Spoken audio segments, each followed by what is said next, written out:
Vai. Olá, meu nome é Camila, eu sou de Jundiaí, eu faço parte aqui do grupo das Poderosas do Tênis e eu estou falando para a TV Relacionamento.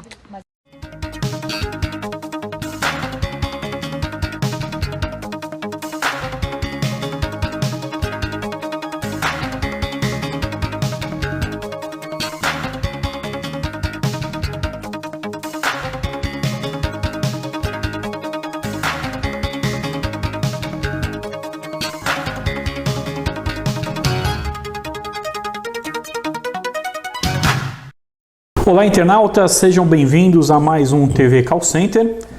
E o nosso convidado de hoje é o Marcos Claudino, ele é gerente de relacionamento da Carglass. Marcos, seja bem-vindo ao nosso programa. Muito obrigado.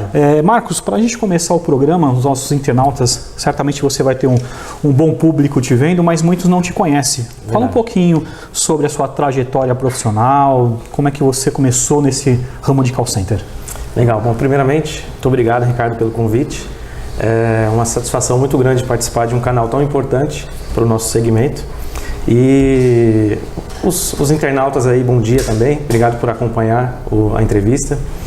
Eu comecei ali no call center em 2002 como operador de cobrança, lá nas lojas C&A. Né? Então eu passei por todos os níveis do call center. Eu também fui supervisor de operações na Atento, também trabalhando no segmento de cobrança. Tive uma boa oportunidade de experiência em trabalhar como analista de planejamento da Contax, hoje a LIC, né? Uma empresa que deu um know-how muito grande para a minha carreira e também uma visão estratégica melhor para eu conduzir as operações que eu passei. Né? Depois voltei para a área de atendimento, fui coordenador de operações na Teleperformance, fui gerente de operações na Alma Viva e trabalhei também na Kitcall, que acabou adquirindo a Saitel, né? E agora a experiência que eu tenho é com a Carglass, que para mim é uma novidade, é o ramo automotivo e eu nunca tinha trabalhado com esse setor, mas é uma experiência muito bacana. Você traz aqui alguma coisa bem interessante para nós, né? Você falou muito o nome de empresas terceirizadas, né, do setor, né? E é um ganho que você tem de não só de relacionamento, mas de aprendizado, sim, né? E agora você está na Carglass, você está do lado oposto, né? Você está como um cliente, né? Uma operação própria, propriamente dito. Como é essa mudança, né, de cultura, de você agora fazendo gestão e não mais de um cliente, mas da sua operação? Sim, essas empresas que fazem essa prestação de serviço, Ricardo, elas dão uma experiência muito importante. Né? Eu acho que eu consegui criar uma base muito sólida porque eu convivi com pessoas extremamente inteligentes no nosso setor que me deram uma bagagem muito grande, muito importante. Eu acho que assumir essa posição na Carglass, ela só foi possível pelo aprendizado que eu tive, né, com as pessoas que eu trabalhei. Isso, para mim, é fundamental para tocar hoje essa oportunidade e esse grande desafio que eu tenho na Carglass. Ser o cliente ou cuidar de uma operação de atendimento próprio, ela tem uma responsabilidade muito grande. Você não terceiriza esse tipo de serviço e você acaba sendo responsável direto pela gestão das pessoas, que é o que eu gosto de fazer, e pelo serviço oferecido aos clientes. Okay. Então a Carglass ela opta por não terceirizar esse tipo de serviço, sempre para manter essa aproximação direta da gestão dos funcionários para cuidar dos clientes que utilizam nossos serviços. Muito bem. Você começou a sua carreira como operador de cobrança, né? Verdade. Você acredita que essa experiência na linha de frente, né, te ajudou para ser hoje um gestor de sucesso? Eu não tenho dúvida. Eu acho que foi uma das experiências mais gratificantes. Primeiro que eu trabalhei com pessoas que hoje estão no mercado, que são ícones do segmento de contact center. Aprendi muito. Eu sempre fui muito curioso. Então eu acabava o meu expediente, eu sempre dava um pulo na sala de planejamento para aprender um pouco mais sobre Excel, para aprender um pouco mais sobre planilhas. Conversava com meus pares, conversava bastante com os meus líderes para absorver. Eu tinha o intuito de absorver conhecimento deles. E trabalhar como operador, eu acho que você conhece no detalhe quais são as oportunidades que você tem de oferecer um serviço melhor para o cliente. Às vezes você só tomar as decisões, ela não é suficiente para você melhorar o serviço. Você só consegue melhorar quando você identifica quais são esses problemas, e você só identifica quando você senta ali, olha quais são os problemas, as dificuldades e as oportunidades. Aí você descobre que você tem muita coisa para fazer ainda. Parece que a operação está pronta, mas você ainda tem ajustes que você só descobre se sentar ali na ponta. Eu concordo com você, porque eu também, nessa longa escala de call center, fui de operador a gerente também, e você ter sentado, né, tem essa empatia, né, ter colocado um headset, né, tendo vários atendimentos, né, e quando você vai dar um feedback, saber o que é passar num atendimento, principalmente quando você fala de cobrança, né, não um receptivo comum, uma assistência que o cliente liga para você dar um suporte, né, você ligar para alguém que tem uma dívida e que muitas vezes não é a prioridade dele pagar aquele boleto, né, porque às vezes está desempregado, passando por um problema na sua casa, e aí ter que escolher de comprar o pão do que pagar e você conseguir fazer um acordo, né?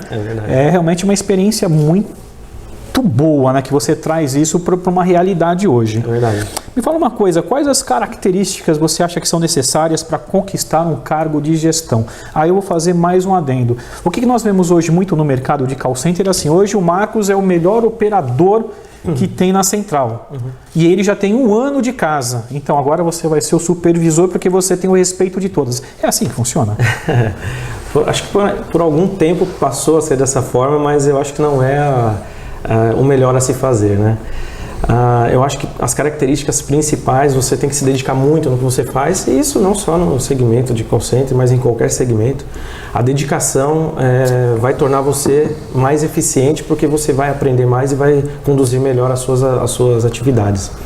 Então, eu acredito que a transição de carreira de um operador para um supervisor, de um supervisor para um coordenador, ela não depende só de você fazer a sua atividade bem feita. Eu acho que você precisa já se antecipar e entender qual é o próximo passo. O que eu preciso ter de características para ser um bom supervisor, para alcançar um nível superior ao que eu tenho hoje. Então, só fazer o que você faz hoje bem é muito bom, mas ainda não é o suficiente para você alcançar um passo maior. Dá uma dica para os internautas, aqueles que estão te ouvindo, principalmente os operadores, né? Como ele pode se tornar um gestor? Bom, acredito que se tem o sonho aí de seguir carreira, eu segui carreira no call center. Eu sou muito feliz com o que eu faço. Então, as coisas que me deixaram, me mostraram oportunidades, me abriram portas, foram exatamente a dedicação, a confiança que eu tinha dos meus líderes, a segurança que eu passava na hora de fazer um atendimento. E às vezes você pode estar num dia não muito bom, você não está passando por uma fase muito boa, mas você tem que superar essa situação e dar sempre o melhor. E acredito que as pessoas que lideram o call center, eles têm que proporcionar um ambiente de qualidade para as pessoas que estão cuidando do cliente. Porque não adianta só a gente cuidar do cliente final e não cuidar das pessoas que cuidam do nosso cliente. Eu acho que é fundamental o primeiro cliente da empresa ser o nosso funcionário. E aí depois a gente passa a cuidar bem do nosso cliente final. Você tem bastante experiência na formação de equipe, né? Qual é o segredo para formar um time de bons supervisores? Eu acredito, Ricardo, que a diversidade ela ajuda a compor um bom time. Às vezes você procura pessoas para trabalhar no seu time com características suas, e aí você está totalmente errado. Você tem que ter características diferentes, pessoas diferentes, com pensamentos diferentes para que eles se completem. Então, eu acho que você deve sempre oxigenar bem a operação. Você deve trazer pessoas que tenham pensamentos diferentes, obviamente com uma bagagem bacana, com experiências boas, mas pessoas que são dedicadas, que tenham ainda aquela vontade de fazer bem, de cuidar da operação. Eu acho que essas características elas são fundamentais para você formar um bom time. É melhor contratar alguém do mercado ou você promover alguém da equipe? Os dois são importantes. Eu não descarto, em toda a minha carreira, eu recebi convites para trabalhar. Isso me deixa muito feliz. As pessoas confiavam no meu trabalho e me convidavam para trabalhar. Então, as transições que eu fiz de empresas foram através de convites. Eu fechei alguns ciclos naturalmente e comecei outros na base da confiança. Então, eu acredito que essa oportunidade que as pessoas dão de crescimento é importante, mas também você, em determinados momentos, oxigenar o time, trazer ideias novas no mercado, faz muito sentido dependendo do rumo que você quer dar para a sua operação. Você já passou por essas duas situações? Um exemplo, hoje você é um operador dentro desse call center e é promovido, né? Então você já tem toda uma bagagem, o conhecimento, aquela segurança, ou você é convidado para ir para um call center e aí você chega para ser o líder daquela equipe e sempre tem aquele, poxa, poderia ter sido o fulano e o ciclano. Você já passou por essas duas situações? Já. No começo de transição de carreira entre operador, supervisor, analista de planejamento, coordenador de operações, eu fui recebendo convites. Eu fui ganhando um pouco de bagagem, fui fazendo essa transição através de convites. Né? Como é então você chegar num call center sendo convidado e ter que mostrar o seu serviço? Porque essas pessoas não conhecem o Marcos Claudino da empresa A, está indo para a empresa B. Sim. Como é que essa transição, essa adaptação, o ganho de segurança e também o respeito da equipe? Como é que você faz? Qual é um segredo, né, para quem vai passar hoje por isso? Às vezes você está na LIC indo para Atento, vice-versa, né? E às vezes dá aquele medo do novo. É verdade. Né? Como fazer? Bom, eu não tenho uma fórmula mágica para isso, né, cara? Mas eu acho que você ser transparente, a bagagem que você vai carregar já vai dar a segurança de você colocar no dia a dia as questões que são fundamentais para você ganhar a confiança das pessoas. Então eu acredito que é de uma forma natural. Você acaba recebendo uma proposta que é aderente ao que você tem de conhecimento e você vai levar esse conhecimento para outras pessoas. E, obviamente, você vai fazendo um trabalho de conquista dessas pessoas, você vai trabalhando no dia a dia, não tem uma fórmula correta para se fazer. Eu acho que no dia a dia você vai conquistando as pessoas e as pessoas vão te conquistando também. Eu acho que é fundamental você chegar num lugar e absorver aquela energia da nova estação de trabalho, dos seus novos objetivos. Absorvendo essa energia, você canaliza ela para fazer um bom trabalho e, de forma bem natural, você acaba interagindo com as pessoas e ganhando o respeito delas também. Como realizar um bom planejamento para você diagnosticar problemas operacionais e tão logo resolvê-los com eficácia e rapidez? É um tema muito difícil, né? Bem complexo, né? É complexo, né? Se alguém souber a fórmula, me passa, mas eu acho que tem algumas coisas que são fundamentais. Você precisa entender bem o que está acontecendo ao redor. Você só toma algumas decisões para mitigar algum risco ou para aumentar a performance da sua operação se você entende bem do seu negócio, quando você entende de ponta a ponta. Então, sempre que eu chego num local novo, eu procuro, primeira coisa é ouvir como que o nosso atendimento é, como que a gente conduz o atendimento com o cliente, seja em cobrança, seja em vendas, seja nos serviços. E aí você conhece também as áreas de apoio. Como eu já fui da área de planejamento, eu sei o quanto que pode se contribuir para a gente mitigar alguns riscos e trazer o apoio dessa área para que a gente seja eficiente. Então, você se dedicando nos detalhes, principalmente nos detalhes, você vai conseguir achar situações que vai melhorar o seu atendimento. Às vezes você não sabe que tem um problema, mas você tem. Ele só não surgiu ainda. Mas se você sentar, dedicar pelo menos 30 minutos da semana para conhecer ali as operações que você tem, você vai encontrar oportunidades e você vai ouvir quem está na ponta, que é o operador. Que tipo de metodologia você pode utilizar para tentar mitigar um erro e tentar fazer uma ação mais rápida? Eu acredito. Alguma técnica, alguma coisa com monitoria, como você mencionou que você foi de planejamento, qual é a dica que você dá para o internauta? A dica que eu dou é a seguinte: crie um ambiente adequado para que essas áreas de apoio, seja de monitoria de qualidade, seja de planejamento, possam ajudar você dentro da operação. Nós cometemos um erro, eu acredito que a maioria comete esse tipo de erro, que é ficar na rotina. A rotina faz a gente errar. A partir do momento que a gente sai um pouco da nossa rotina e cria situações para que todas as áreas ajudem a operação, você consegue mitigar alguns riscos e consegue também encontrar algumas oportunidades. O fato do monitor estar todo dia realizando monitorias, aplicando feedback, já está na rotina dele. Agora, você trazer ele para a operação, para ele ouvir de perto, não para monitorar com o checklist, mas ele encontrar oportunidades junto com a sua operação, ele vai trazer alguma coisa interessante para você. Você pode ter certeza. Então, você criar essa sensação de união de equipe para que as áreas de apoio possam contribuir com a sua operação é fundamental. Você vai ter mais olhos e mais cabeças pensando em transformar aquele ambiente num ambiente muito saudável e vai controlar ali qualquer risco que aconteça.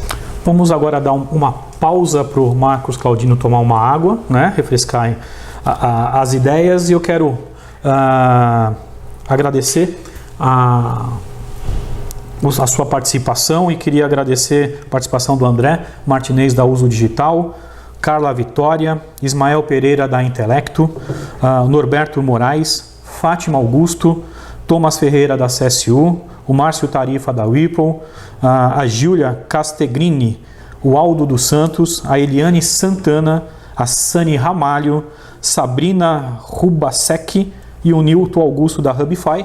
E você também que nos acompanha na Colômbia, Venezuela, Índia, Portugal, Espanha, obrigado pela audiência. Falamos aí com o nosso pessoal. Mais uma pergunta: como aumentar a rentabilidade de um negócio? E qual é o segredo para atingir bons resultados? Eu acredito que você trazer segurança para os resultados e aumentá-los consequentemente, você precisa se inovar. E inovar, a gente não fala somente de tecnologia, você precisa se reinventar também, né? Eu posso citar um exemplo da Carglass, que eu ocupo hoje um cargo de responsabilidade ali do atendimento da Carglass. E a Carglass, ela está há 26 anos aqui no Brasil, sendo pioneira no segmento de vidros e acessórios, né, para serviços automotivos. E de repente a gente precisa se reinventar, né? E agora a Carglass, ela é pioneira novamente, trazendo um serviço de lataria, de funilaria rápida, que nós oferecemos para o cliente a domicílio. Então são pequenos reparos de até 2, 3 horas de serviço que a gente consegue realizar a domicílio. Então é uma forma de você se reinventar, se modificar para trazer uma estabilidade financeira, que é saudável, e também procurar novos nichos no mercado. Você tem que se reinventar e sair da sua zona de conforto. Trabalhar com vidros é o que a Carglass sabe fazer, assim, com muita prática. Tem muito conhecimento já no mercado europeu e trazendo essa experiência para o Brasil. E trabalhar com lataria foi uma inovação. Você oferecer esse tipo de serviço para o cliente é uma inovação. A gente está conquistando um grande espaço no mercado, e para isso você tem que se reinventar, tem que procurar coisas novas. Esse serviço de lataria, isso já entra fazendo parte de um seguro, dentro já de uma assistência, ou seja, houve um sinistro ou uma batida, e ao invés de você levar no funileiro, você faz esse diagnóstico? Só fala um pouquinho para a gente, para o internauta, para entender como é esse serviço da Carglass. Sim. Nós oferecemos tanto para o cliente que não tem o seguro, como para as seguradoras oferecerem ao cliente final, né? Para os clientes de seguradora, eles não precisam utilizar a franquia do seu seguro. São pequenas batidas, pequenas raladas, que a gente consegue fazer o serviço sem acionar o sinistro parcial do veículo. Então ele continua com o bônus ou com a classificação dele com o serviço de seguradoras e consegue consertar aquelas pequenas batidas, pequenos ralados. E para clientes que também não têm a seguradora, nós fazemos as cotações também. E clientes que não têm o seguro, nós realizamos a cotação e eles também conseguem ter acesso ao nosso serviço. Nós temos alguns planos também, como o plano alto, que ele tem assistências a vidros, acessórios, e a um serviço de super martelinho e de reparo rápido, que que a gente oferece para as seguradoras também. Hoje a Carglass, ela é a número 1 nesse segmento? É a líder de mercado ou não? Nós, por muitos anos, a gente liderou o mercado e obviamente, as empresas elas vão se adaptando para conseguir ocupar maior espaço, né? Nós temos concorrentes hoje que estão bem no mercado, eles oferecem um serviço de qualidade também, e por isso a gente não pode ficar na zona de conforto. A gente tem que trabalhar todos os dias para ocupar essa posição que é de liderança.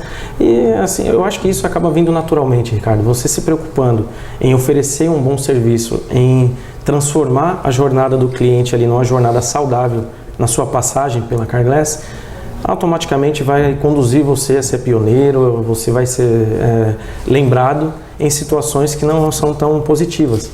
O cliente tem um vidro quebrado, ele tem uma amassada na lataria, ele tem um acessório, um retrovisor quebrado. Não é uma situação tão boa.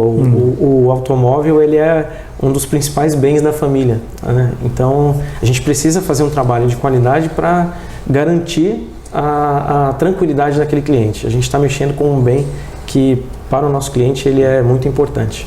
Hoje a sua operação é 24/7? Não, hoje nós fazemos um atendimento das 8 da manhã até as 22, né?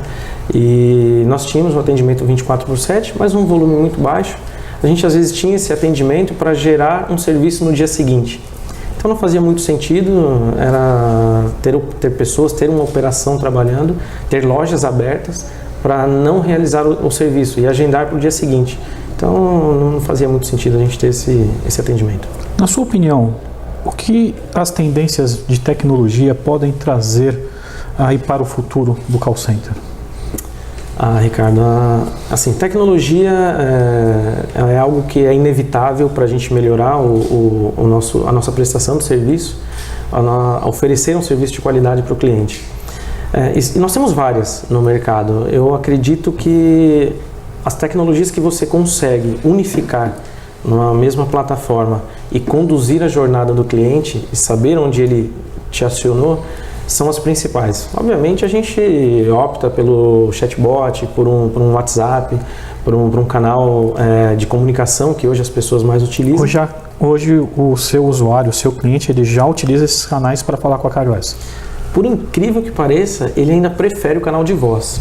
A gente está sendo muito cauteloso na imersão dessas ferramentas. Está disponível. Já está disponível para eles. Isso. É que eles ainda preferem utilizar o famoso telefone. Isso. Ouvir aquela vozinha, aguarde para ser atendido, é mesmo? Assim, como eu te falei do bem precioso que é o automóvel para o brasileiro, né? Ele prefere ainda falar com uma pessoa para tomar conta do carro dele. Nós disponibilizamos um canal de chat, nós disponibilizamos o WhatsApp também, mas ele ainda prefere ter a interação com voz. Acho que dá uma segurança maior. E a gente está sendo cauteloso porque para alguns serviços a gente quer dar essa autonomia para o cliente. Obviamente não desrespeitando a vontade dele, mas por exemplo, ele esqueceu de anotar o endereço da loja que ele vai fazer o serviço, ou anotou e ele perdeu. Ele não precisa realizar uma ligação, ele pode acessar um canal que ele consiga ter essa informação. Então é isso que a gente vai proporcionar aos poucos, com muita cautela, até para não afastar esse cliente. Se ele ainda tem essa opção de procurar o canal de voz, eu acredito que é um melhor caminho ainda para a gente atender. Mas sem esquecer que a tecnologia ela está presente e a gente precisa oferecer o atendimento também para esses canais. E isso a gente está mesclando aos poucos, bem devagar, para que ele se acostume também. Ainda continuando falando sobre tecnologia, né? Um assunto que hoje está muito em pauta é home office. Uhum. Hoje, na Flórida, por exemplo, o Renato da Fonitec, um abraço, um dos nossos apoiadores, inclusive me mandou uma mensagem dizendo: olha, Ricardo, lembrei de você, que aqui na Flórida existe um incentivo da Prefeitura da Flórida de INSS, de taxas, para as empresas que colocam os seus funcionários em home office. Aqui em São Paulo está acontecendo mais ou menos essa onda. Há uns 20 dias atrás eu fui convidado para estar na Câmara dos Vereadores. Existe uma lei municipal a ser aprovada, que é a 511/2018, que também dá isenção a IPTU e ISS para as empresas que optarem a colocar os seus recursos em casa. Hoje, Como a Carglass vê esse momento de home office? Está se preparando ou já tem gente em home office? Fala um pouquinho para nós. Hoje nós não temos o atendimento home office, mas é pauta das nossas reuniões, né, com a diretoria. Eu acredito que é uma tendência que vai surgir para o nosso segmento. Obviamente nós temos algumas células que aderem melhor ao serviço de home office e produzem tão bem quanto tivessem sendo supervisionadas fisicamente. Temos ferramentas no mercado que dão um total controle sobre as pessoas, sobre o serviço que está sendo realizado via home office. Eu acredito que é uma tendência, isso vai acontecer. Eu acredito que para a gente confiar nessa mudança de conceito, que eu acho que é um pouco de cultura também do brasileiro, se sentir mais confiante, ter segurança de que a pessoa está lá na casa dela, realizando um serviço tão bom quanto ela realizaria sendo supervisionada fisicamente, né? Ela está online e a gente consegue acompanhar todos os indicadores, toda a performance. Se tiver algum problema técnico, eles conseguem nos acionar.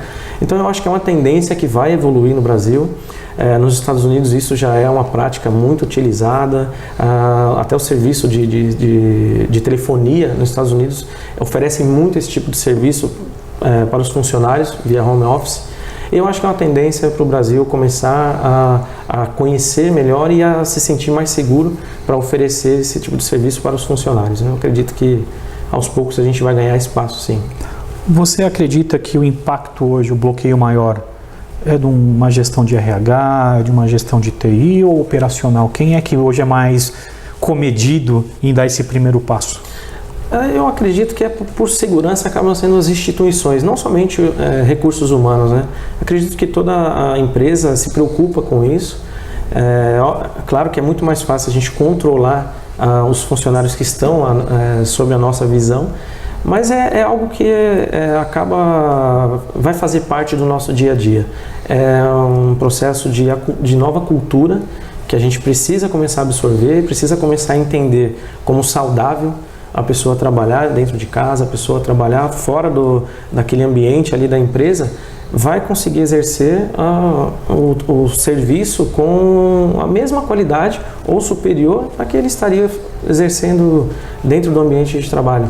Eu acredito que células como back-office, eu tenho uma célula, por exemplo, de vistoria online, onde a gente faz a vistoria de fotos de danos para identificar peças, identificar o dano, identificar na lataria ou um acessório, que eu acho que poderia começar a ser desenvolvido em casa.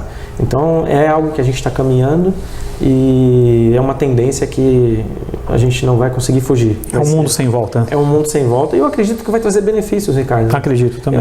Eu acho que falar de trânsito em São Paulo é uma coisa maluca.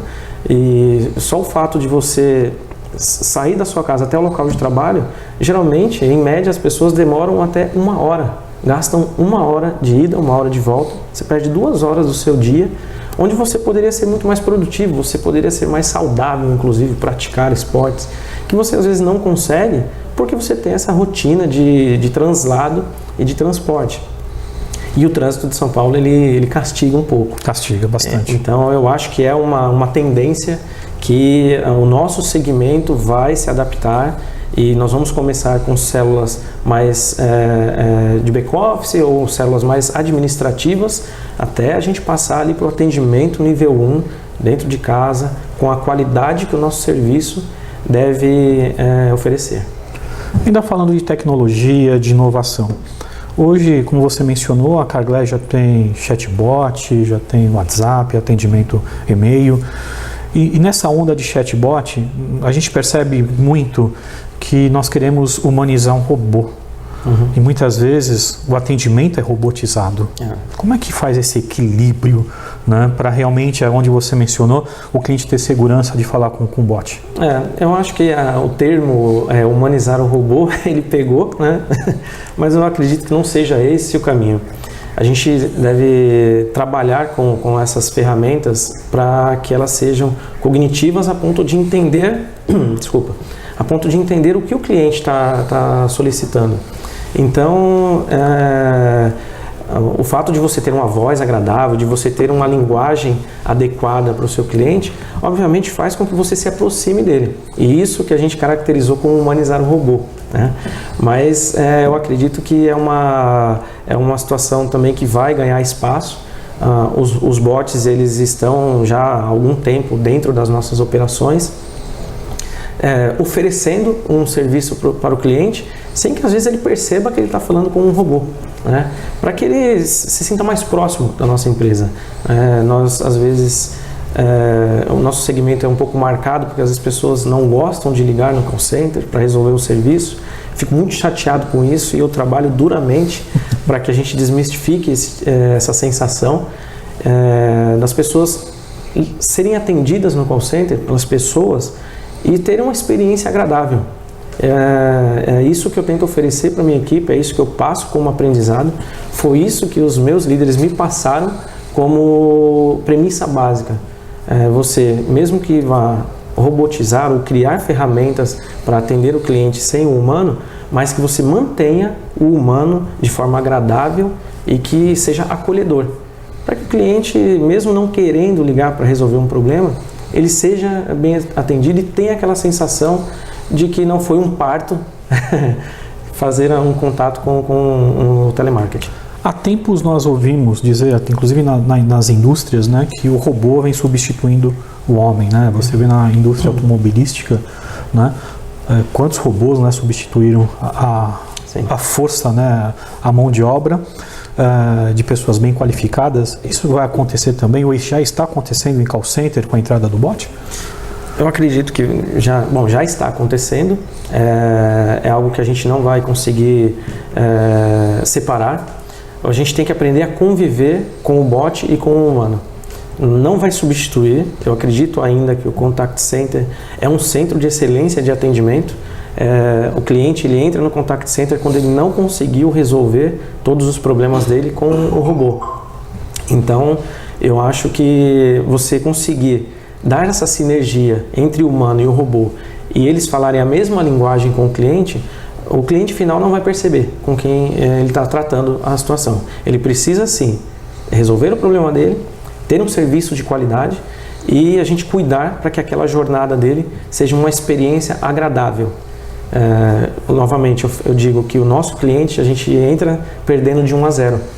Ele não está feliz com o vidro quebrado, ele não está feliz com um dano no veículo, mas a gente tem que transformar aquela passagem dele pela Carglass numa sensação agradável. Poxa, eu tive o meu carro consertado, eu tive esse dano corrigido e foi uma experiência agradável. Eu achei que seria mais dolorosa.